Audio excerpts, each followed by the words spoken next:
Hey, Melissa, absolutely. So in listening to the president roll out those auto tariffs, you're right. You mentioned this just before the break, that it was a little bit less than it could have been. It appears from what the president said that auto parts were excluded. That's just the 25% tariff on finished cars. But there were also a couple points that I want to highlight that show just how far he is going. He did emphasize that these tariffs will stack on top of any existing tariff. So that means if there's already something like a 10 or a 20% tariff on the EU, for example, something that we might see next week with the April 2nd reciprocal tariffs, this 25% tariff would be on top of that. He also said he's not really interested in any negotiations to try to remove these at any point during his term. He was emphasizing it's not a negotiating tactic, but an end game, something that he believes could ultimately lower taxes, lower the debt. But he says this is permanent 100% when he was asked about it.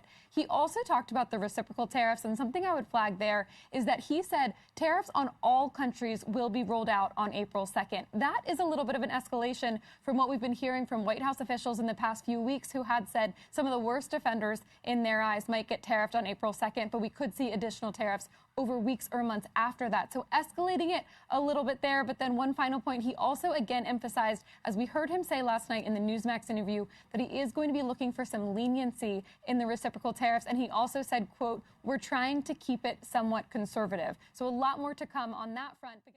One thing about it, if you agree or don't agree, is that he's about that business, okay?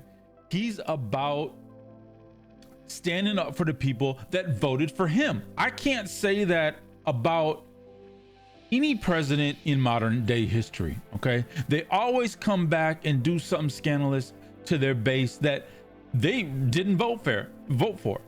In this case, you know what you're getting. So is this a mastermind move or is this some bullshit?